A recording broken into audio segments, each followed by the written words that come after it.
आज की शुरुआत हम लोग को करना है पेट्रोलियम से। हम लोग पिछले क्लास में कोयला के बारे में पढ़ चुके थे, कोयला के प्रकार को देख चुके थे और बहुत सारे गैसेज जो पॉल्यूशन क्रिएट करते हैं उसे देखे थे, उसके कारण एसिड रेन देखे थे और साथ में जो नेक्स्ट ईंधन है वो पेट्रोलियम है। यह दो शब्द से मिलकर बना है पेट्रोलियम, पेट्रा प्लस ओलियम।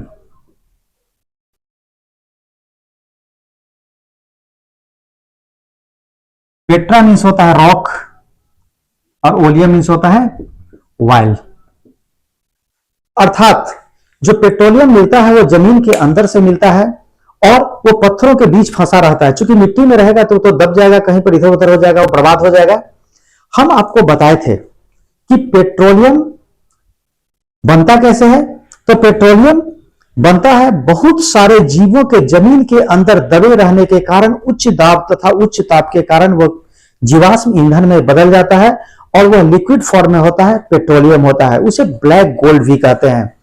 क्योंकि पेट्रोलियम का बहुत ज्यादा उपयोग है और आज के समय में तो पेट्रोलियम पर हम पूरी तरह से निर्भर हैं। घर से लेके सारी दुनिया में कहीं भी ट्रेवल करते हैं तो पेट्रोलियम का कहीं ना कहीं उपयोग करते हैं। घर में खाना बनाना है तब भी एलपीजी का उपयोग करते हैं। तो ये पेट्रोलियम है, इसे निकालते हैं और फिर इसे रिफाइन करते हैं। रिफाइनिंग जो होता है, प्यूरिफिकेशन, वो प्रभाजी आसवन से होता है। प्रभाजी आसवन, प्रभाजी आसवन के बारे में थोड़ा सा हम फिगर से आपको हल्का सा बता देते हैं। एक इस प्रकार का कॉलम होता है, जिस कॉलम में हम क्या करते हैं, पेट्रोलियम को डालते हैं लिक्विड फॉर्म में। लगभग 450 डिग्री सी पर जब पेट्रोलियम को डालते हैं तो यहां इस प्रकार का स्ट्रक्चर है। कुछ तो लिक्विड फॉर्म में बाहर निकल जाता है और कुछ क्या होता है, यहां पर बल्ब लगा होता है, यह इसे चीरता हुआ इवेपोरेट होता है और अलग अलग कॉलम बने हुए हैं इसके अंदर और अलग अलग कॉलम का टेम्परेचर बिल्कुल अलग अलग है। सब जगह बल्ब लगे हुए हैं। कुछ क्या होता है, यहां से भी गैस के रूप में बाहर निकल गया। इसमें यह एक मिश्रण है और इस मिश्रण में बहुत सारे प्रोडक्ट एक साथ मिले हुए हैं। जो लिक्विड मान लीजिए कि यहां से निकल गया, वो क्या है, वो केरोसिन हो सकता है। जो यहां से निकल गया इस तरह से बना हुआ है वो डीजल है। यहां से जो निकल गया वो पेट्रोल है और जो इसको चीरते हुए बाहर निकल गया वो पेट्रोलियम गैस है। पेट्रोलियम गैस है। तो कहता है कि जैसे ही पेट्रोलियम का प्रभाजी आसवन कराते हैं, प्रभाजी आसवन मतलब एक प्रभाज स्तंभ है जिसमें अलग अलग कॉलम बने हुए हैं।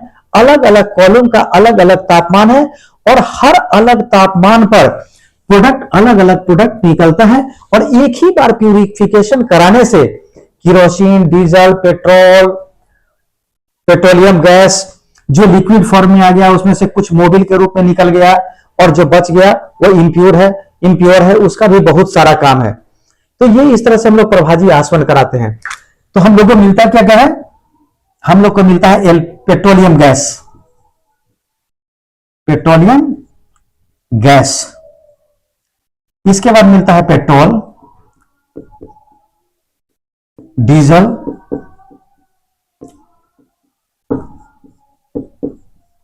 केरोसिन, इसी से मिलता है मोबिल आदि। और आप इसको देखते हैं, पेट्रोलियम गैस को ही जब द्रवीभूत करते हैं तो एलपीजी हो जाता है। LPG means liquefied petroleum gas. और इसके बारे में हम आपको बताए हैं, लिक्विफाइड पेट्रोलियम गैस जो हमारे घर में सिलेंडर यूज करते हैं, दरअसल उसमें वही चीज भरा हुआ होता है, एलपीजी।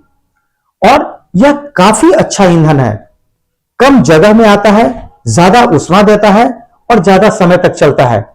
और बिल्कुल इसका इग्निशन टेम्परेचर, ज्वलन ताप है, न बहुत कम है न बहुत ज्यादा है। एक चिंगारी से भी इसमें आग पकड़ लेता है, इसलिए थोड़ा सा खतरनाक भी है। पेट्रोल बहुत सारी गाड़ियां, जितनी भी कार है सारे उसी पर चलते हैं। मोटरसाइकिल है, डीजल कार भी चलता है, साथ में स्कॉर्पियो, बोलेरो, बस, ट्रक, किरोसिन।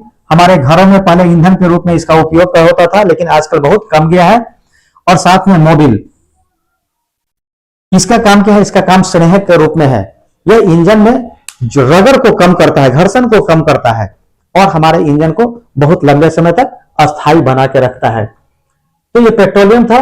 और पेट्रोलियम आज के समय में आप इसे गौर से देखिए, घर से लेके जहां भी हवाई जहाज का भी जो फ्यूल है वो इन्हीं से बनता है।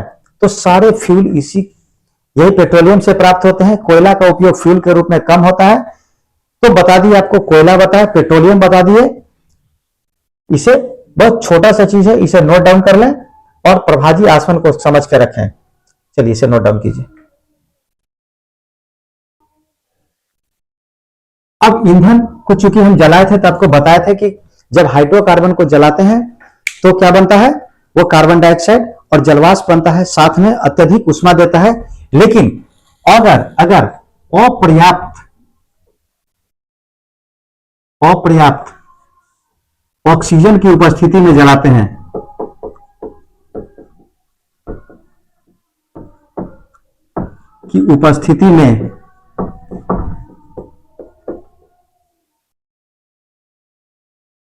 जलाने पर क्या होता है? अगर हम एक हाइड्रोकार्बन मेथेन को ही लेते हैं, CH4, अगर जितना ऑक्सीजन चाहिए इसे उतना ऑक्सीजन नहीं मिलेगा तो हम देखते हैं कार्बन डाइऑक्साइड की जगह पर क्या बनता है? कार्बन मोनोऑक्साइड, और ये जलवाष्प तो बनेगा ही। जब इसे बैलेंस कीजिएगा तो 4, 2, 3, कार्बन 2, मेथे हाइड्रोजन 4 दूनी 8, 4 दूनी 8, ऑक्सीजन 3 दूनी 6, 4 यहां 2 यहां 6। इसे कार्बन मोनोऑक्साइड कहते हैं, कार्बन मोनोऑक्साइड। अगर कार्बन के साथ 2 लगा हुआ है ऑक्सीजन तो कार्बन डाइऑक्साइड, 1 लगा है तो कार्बन मोनोऑक्साइड। और अगर और कम ऑक्सीजन मिलेगा तो क्या होगा? तो कहता है और अगर कम ऑक्सीजन मिलेगा तो यह किसमें बदल जाएगा? कार्बन, साथ में H2O। ये बिल्कुल क्या है? यह कार्बन है। और यही कार्बन जब निकलेगा बिल्कुल कम ऑक्सीजन में तो आपके पूरे बर्तन में काली काली कर देगा। तो बिल्कुल क्या होगा? यहां पर कार्बन निकल रहा है और यह कार्बन मोनोऑक्साइड गैस कहता है। कार्बन डाइऑक्साइड गैस, अगर आपका मान लीजिए हम लोग सांस में कार्बन डाइऑक्साइड जब इनहेल करते हैं, एटमॉस्फेरिक एयर को इनहेल करते हैं यहां तक, लंग्स तक, तो उसमें क्या होता है? उसमें नाइट्रोजन भी जाता है, उसमें ऑक्सीजन भी है, कार्बन डाइऑक्साइड भी है। बट हमारा जो हेमोग्लोबिन है वो ऑक्सीजन को लेकर चला जाता है, कार्बन डाइऑक्साइड के साथ उसका एफिनिटी नहीं के बराबर है। बट अगर कार्बन मोनोऑक्साइड गैस हमारे लंग्स तक चला गया तो कहता है कि कार्बन मोनोऑक्साइड गैस का एफिनिटी हमारे हेमोग्लोबिन के साथ ऑक्सीजन से भी ज्यादा है। तो ऑक्सीजन को भी वो छोड़ देगा और कार्बन मोनोऑक्साइड को लेके जाएगा। जबकि हमें चाहिए क्या था? ऑक्सीजन था। ऑक्सीजन जब शरीर के अंदर जाता, सेल में, कोशिका में पहुंचता और माइटोकॉन्ड्रिया में जाकर वो भोजन को पचाता, बर्न कराता, उसका ऑक्सीकरण कराता, तो हमें क्या मिलता? हमें एनर्जी रिलीज होता। लेकिन यहां पर क्या हो रहा है? यहां पर तो हो रहा है कार्बन मोनोऑक्साइड गैस चला गया, ऑक्सीजन गया ही नहीं।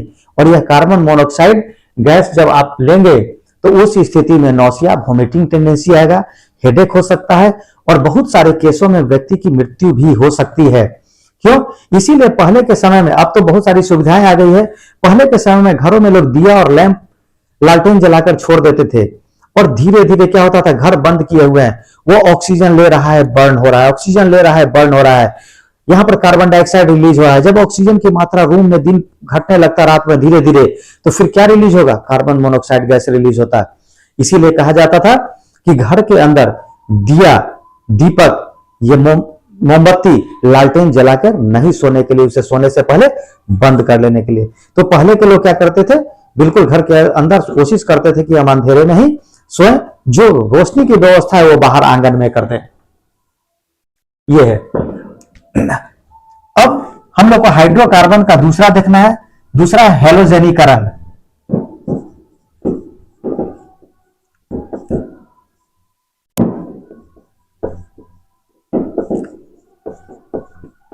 हेलोजेनेशन।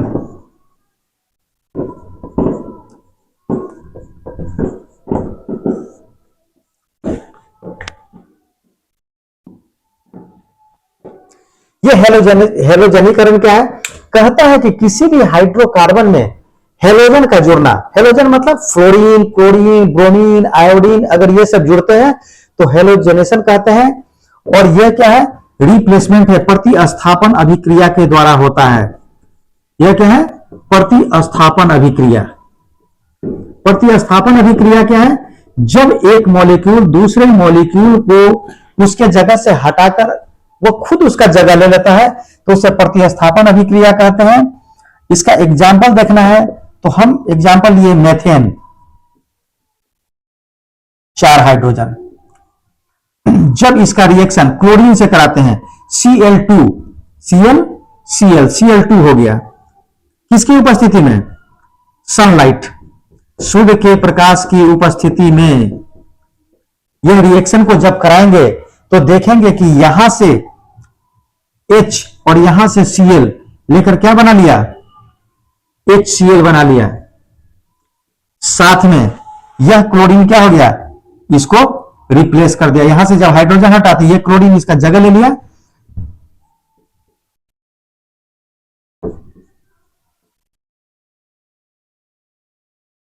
यहां पर क्या लगेगा? Cl। इसका नाम क्या हो गया? क्लोरोमीथेन।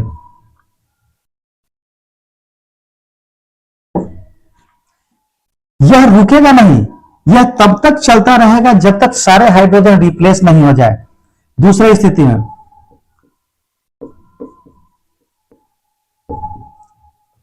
प्लस Cl2, फिर वही सनलाइट है। यहां से क्या हो रहा है? यह क्लोरीन यहां इस हाइड्रोजन के साथ लेकर फिर यहां बना लिया HCl। साथ में क्या हो गया? यह हाइड्रोजन रिप्लेस हो गया।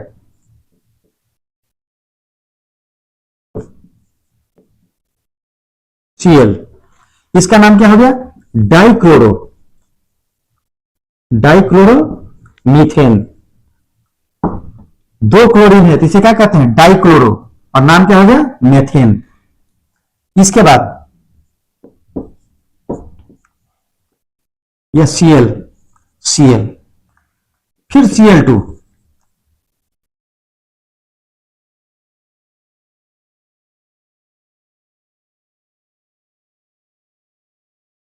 यहां पर सनलाइट के साथ ही थोड़ा सा तीर नीचे कर दिए हैं तो क्या बना रहा है?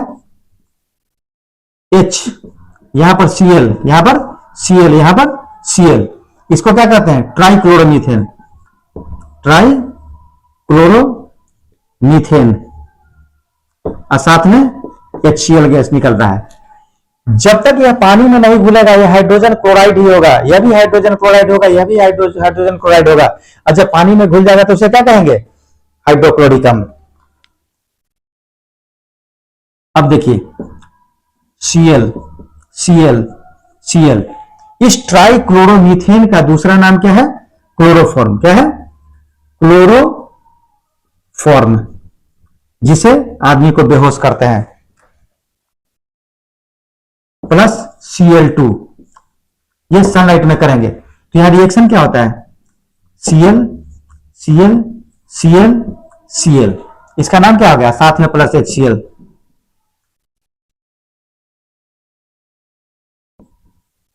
Tetra chloromethane.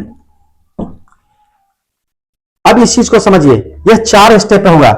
पहला स्टेप यह था, मेथेन में से एक हाइड्रोजन एक क्लोरीन के द्वारा रिप्लेस हुआ और यह हाइड्रोजन एक क्लोरीन को लेकर यहां पर हाइड्रोजन क्लोराइड बना दिया। नाम हिंदी में देखिए, यह हाइड्रोजन क्लोराइड।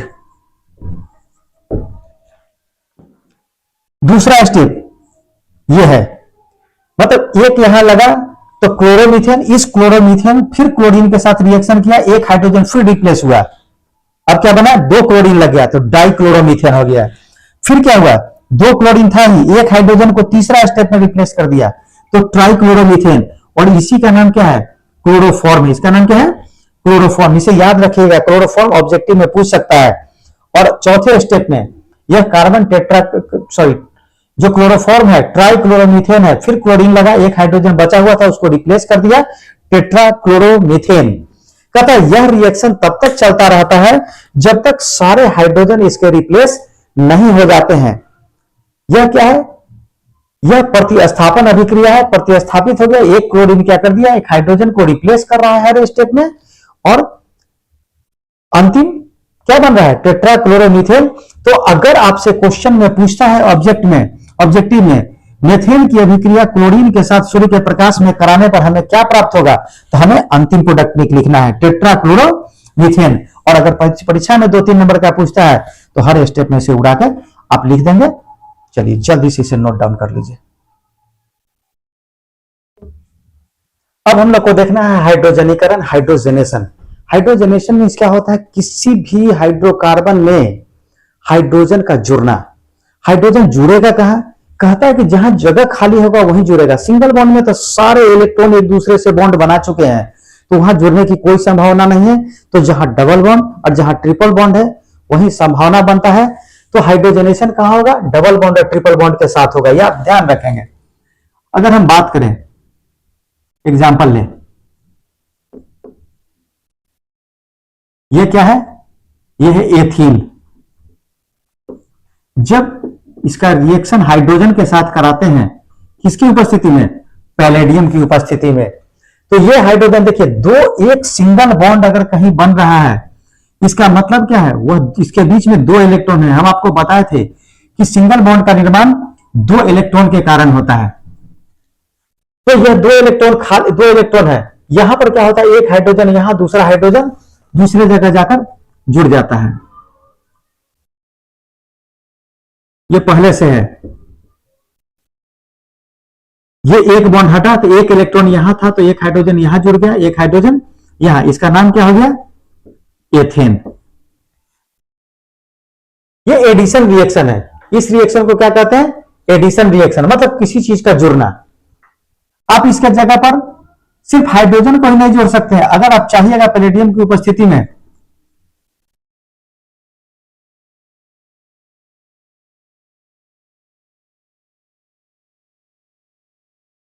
दो दो चार, 2 1 3 1 4, इसे क्या कहते हैं, इसे कहते हैं प्रोपीन। मतलब प्रोपीन। जब यहां पर मान लीजिए ब्रोमीन हम जोड़ रहे हैं, Br2, यह भी एडिशन रिएक्शन में आता है, किसकी उपस्थिति में, पैलेडियम की उपस्थिति में। तो हम आपको बार बार बोल रहे हैं कि बता रहे हैं कि कोई भी तत्व कहां जुड़ेगा, जहां पर डबल बॉन्ड है। तो एक यहां जुड़ गया Br और दूसरा एक यहां जुड़ गया, सब जगह सिंगल बॉन्ड हो गया। एक कार्बन के साथ 3 2 2, देखिए पूरा क्लियर हो गया। और यहां पर क्या हो गया, डबल बॉन्ड था, वहां सिंगल बॉन्ड हो गया। इसका नाम अगर लिखना होगा तो क्या लिखेंगे, 1 2 डाइब्रोमो, और साथ में क्या लिखेंगे, प्रोपेन।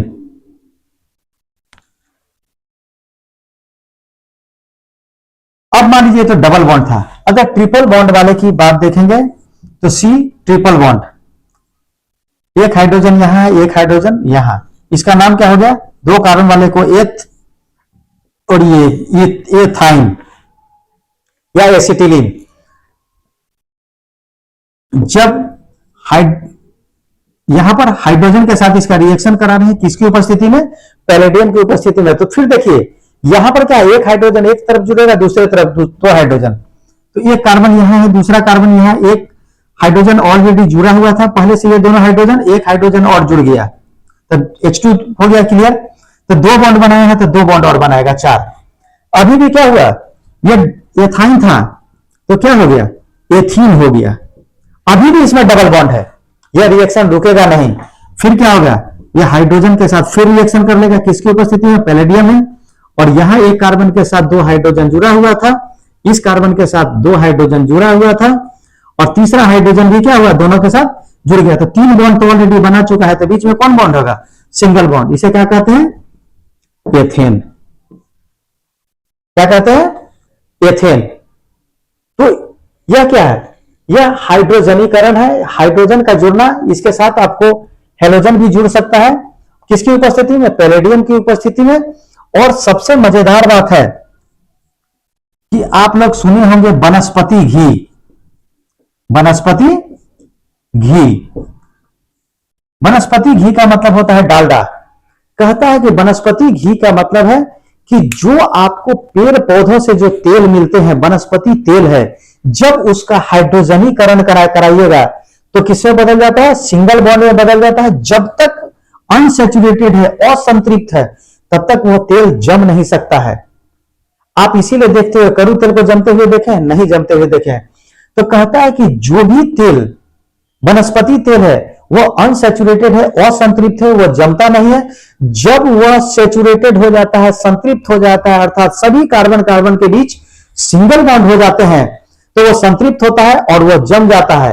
और आप देखते होइएगा कि तेल नहीं जमता है, डालडा जम जाता है, और उसे वनस्पति घी का नाम दिया गया है।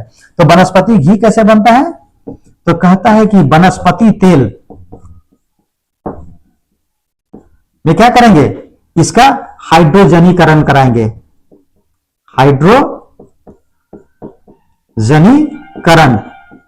जब हाइड्रोजनीकरण कराएंगे तो किसमें बदल जाएगा?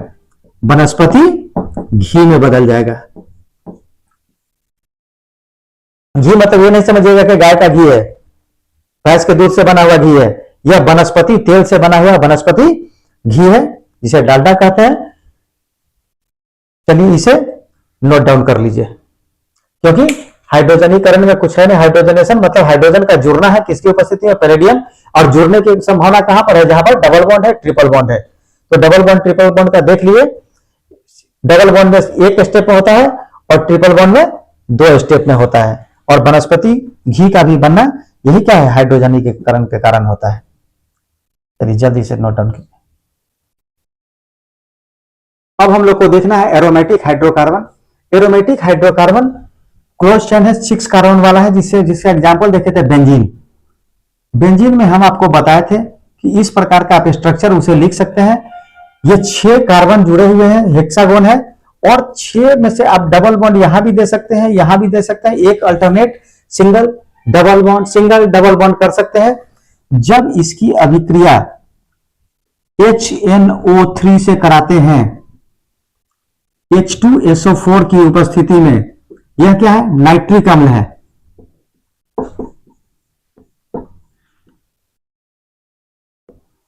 और यह क्या है? बेंजीन। तो देखा क्या जाता है कि एक हाइड्रोजन को NO2 रिप्लेस कर देता है। यहां से एक हाइड्रोजन, सब जगह हाइड्रोजन लगा हुआ है एक एक, इस हाइड्रोजन को हटा के क्या लग गया उसके जगह पर? NO2, और इसका नाम क्या हो गया? नाइट्रोबेंजीन।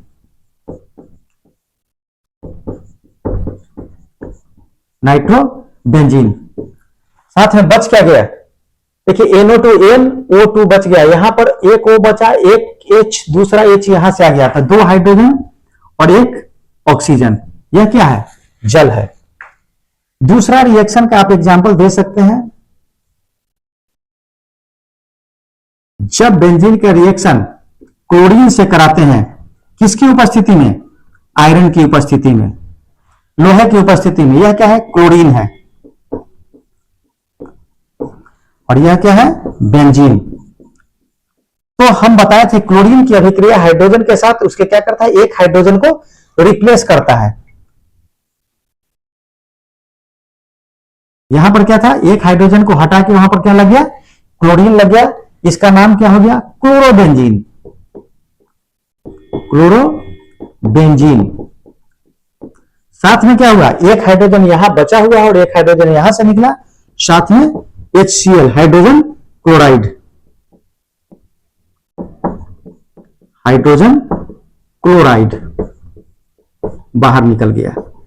तो इस प्रकार हम देखें एरोमेटिक हाइड्रोकार्बन की अभिक्रिया, बेंजीन की अभिक्रिया नाइट्रिक अम्ल से कराते हैं H2SO4 की उपस्थिति में, नाइट्रोबेंजीन।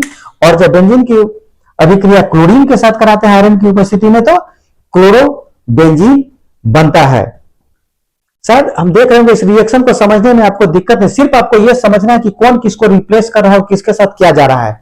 आपका रिएक्शन बिल्कुल आसान हो जाएगा। चलिए आज के क्लास में सिर्फ इतना ही, इसका रिवीजन करके रखिए। कल हम लोग देखेंगे अल्कोहल। Thank you.